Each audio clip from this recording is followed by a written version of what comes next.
साल 2022 के आखिरी दिनों में भारतीय टीवी न्यूज चैनलों के सबसे विश्वसनीय चैनल माने जाने वाले एनडीटीवी, जिसे सबसे विश्वसनीय बनाने में बड़ी भूमिका निभा रहे थे रेमन मैग्सेसे पुरस्कार विजेता रवीश कुमार, इन्होंने इस्तीफा दे दिया। और इनसे पहले एनडीटीवी के संस्थापक प्रणव राय और उनकी पत्नी ने इस्तीफा दिया था। इसके पहले और बाद में तमाम पत्रकारों ने एनडीटीवी को छोड़ा, मगर सबसे महत्वपूर्ण ये रहा कि मालिक के इस्तीफे से ज्यादा चर्चा रवीश कुमार के इस्तीफे की हो रही थी। इस्तीफे के बाद यूट्यूब पर अपने एक वीडियो में रवीश कुमार ने सेठ के नाम संदेश देते हुए कहा था कि इस देश की जनता यदि किसी के पीछे खड़ी हो जाए तो बड़े बड़े सेठों के धन और पैसे का थाह लगा देगी।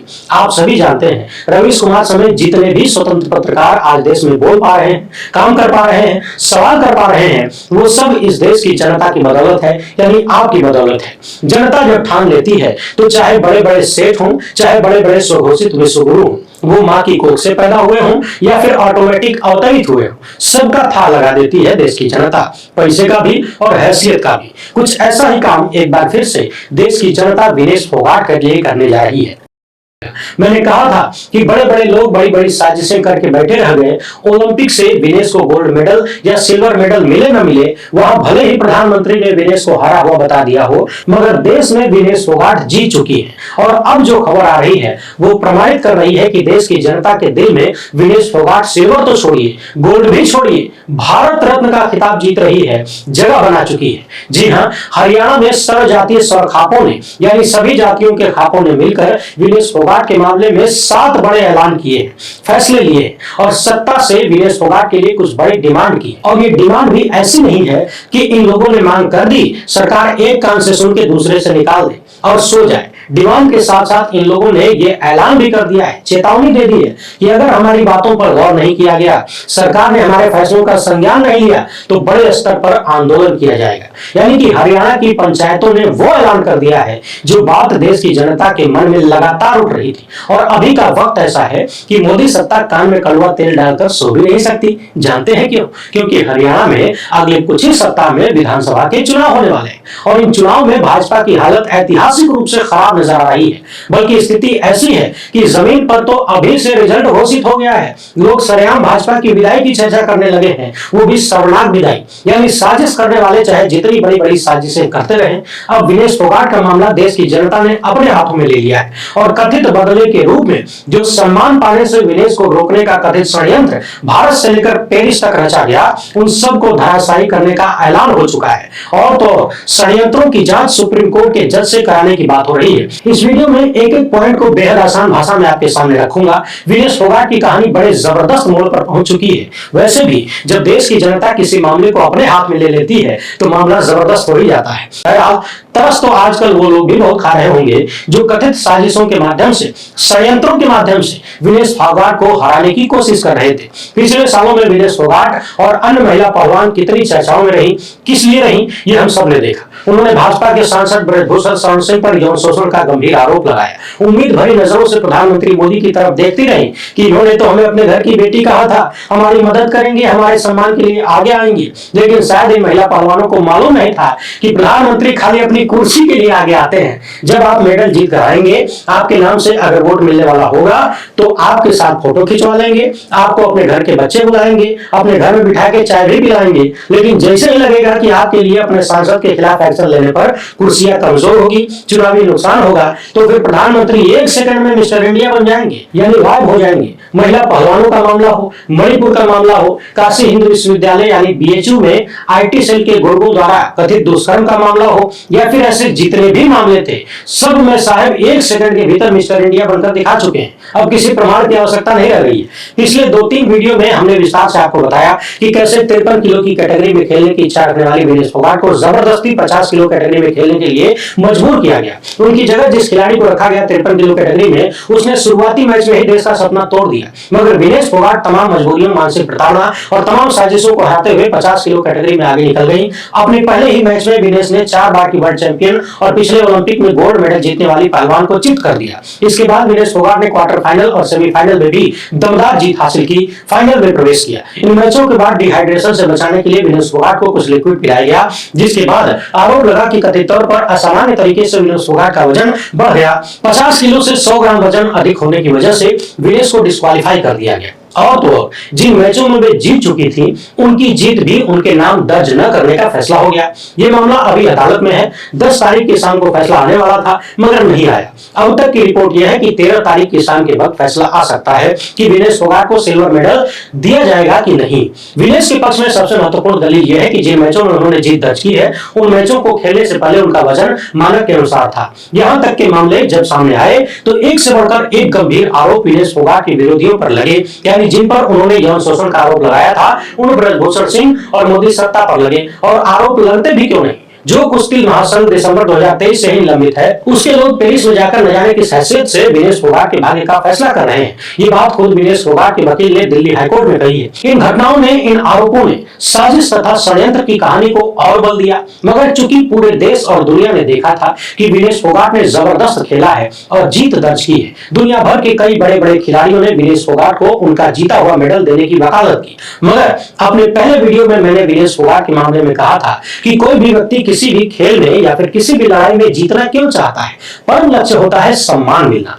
एक समय में ब्रजभूषण सिंह ने पहलवानों के मेडल के बारे में कहा था कि ऐसे मेडल बाजार में कुछ रुपयों में मिल जाते हैं, मगर ब्रजभूषण सिंह बताना भूल गए कि बाजार में मेडल मिल जाता है, सम्मान नहीं। मेडल खरीदा जा सकता है, सम्मान कमाया जाता है, इज्जत बनाई जाती है। विनेश फोगाट ने जिस तरह का खेल खेला है और जैसी मजबूत लड़ाई उन्होंने सड़क से लेकर खेल के मैदान तक में लड़ी है, इन सब ने देश की जनता के दिल में विनेश के लिए सम्मान पैदा किया है। और अब वही देश की जनता विनेश फोगाट के लिए खुद मैदान में उतर गई है। हरियाणा में चरखी दादरी में सर्व जाति सर्व खाप पंचायत ने 7 महत्वपूर्ण फैसले लिए हैं। इन सभी फैसलों को एक के बाद एक सुनिए। इसके बाद जनता के बीच और क्या महत्वपूर्ण हो रहा है उसे ध्यान से सुनिएगा। इस महापंचायत में विनेश फोगाट के साथ जो ज्यादतियां हुई हैं उस पर रोष जताया गया। मांग की गई कि केंद्र सरकार विनेश फोगाट को भारत रत्न दे। जी हां, सिल्वर मेडल तो छोड़िए, गोल्ड भी छोड़िए, विनेश को भारत रत्न देने की मांग हो रही है। इसके साथ ही ये जो पूरा मामला है जहां साजिश षड्यंत्र के गंभीर आरोप लग रहे हैं,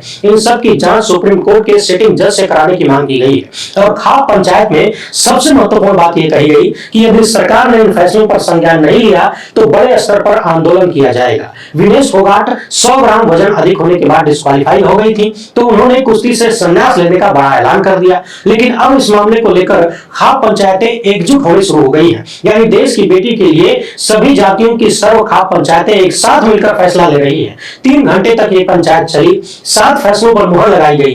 पहला है कि भारत रत्न पुरस्कार विनेश फोगाट को दिया जाए। दूसरा कि सुप्रीम कोर्ट के जज से पूरे मामले की जांच करवाई जाए, जो दोषी पाए जाए उन पर कार्रवाई हो। इसके अलावा सर्व खापों ने ऐलान किया कि विनेश फोगाट जब भारत लौट कर आएंगी तो ये लोग अपनी तरफ से उन्हें गोल्ड मेडल से सम्मानित करेंगे, यानी भारत में वापस आने पर विनेश फोगाट को गोल्ड मेडल दिया जाएगा।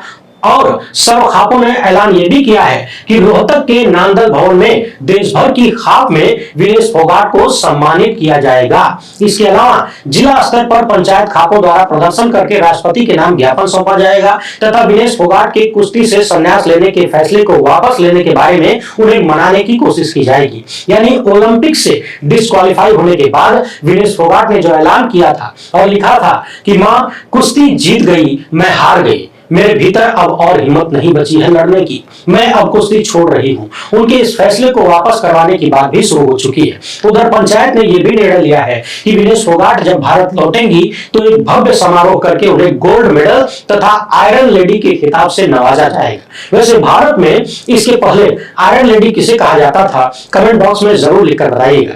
पंचायत ने ऐलान किया है कि हवाई अड्डे से लेकर विनेश जहां भी पहुंचेंगी वहां प्रदेश का बच्चा बच्चा सड़क किनारे खड़े होकर विनेश फोगाट का स्वागत करेगा। यानी पेरिस में विनेश को अवार्ड मिले चाहे न मिले, सिल्वर मेडल मिले चाहे न मिले, देश की जनता ने ऐलान कर दिया है कि विनेश जब भारत आएंगी तो एयरपोर्ट से लेकर पूरे रास्ते राज्य का बच्चा बच्चा सड़क किनारे खड़े होकर उनका स्वागत करेगा। भव्य आयोजन होगा, गोल्ड मेडल से लेकर आयरन लेडी तक का खिताब दिया जाएगा विनेश फोगाट को। साथ साथ साजिशों की जांच करवाकर अधिकारियों की जवाबदेही तय करने की मांग भी होगी। यानी कुल मिलाकर विनेश फोगाट को यह एहसास कराया जाएगा कि इस देश में तुम अकेली नहीं हो, ये देश तुम्हारे साथ साथ है, यहाँ की जनता तुम्हारे पीछे खड़ी है। और जैसा कि वरिष्ठ पत्रकार रवीश कुमार ने कहा था कि देश की जनता जब किसी के साथ खड़ी हो जाती है तो बड़े बड़े सेठों के धन की थाह लगा देती है। वैसे समझने वाली बात एक ये भी है कि हाल ही में मोदी सत्ता ने रेवड़ी की तरह राजनीतिक लाभ लेने के लिए 2024 के लोकसभा चुनाव से पहले भारत रत्न को बांटा है। यहां तक कि ऐसे ऐसे लोगों को भारत रत्न दे दिया जिन्होंने भारत में आग लगाने की सिवा कुछ भी नहीं किया,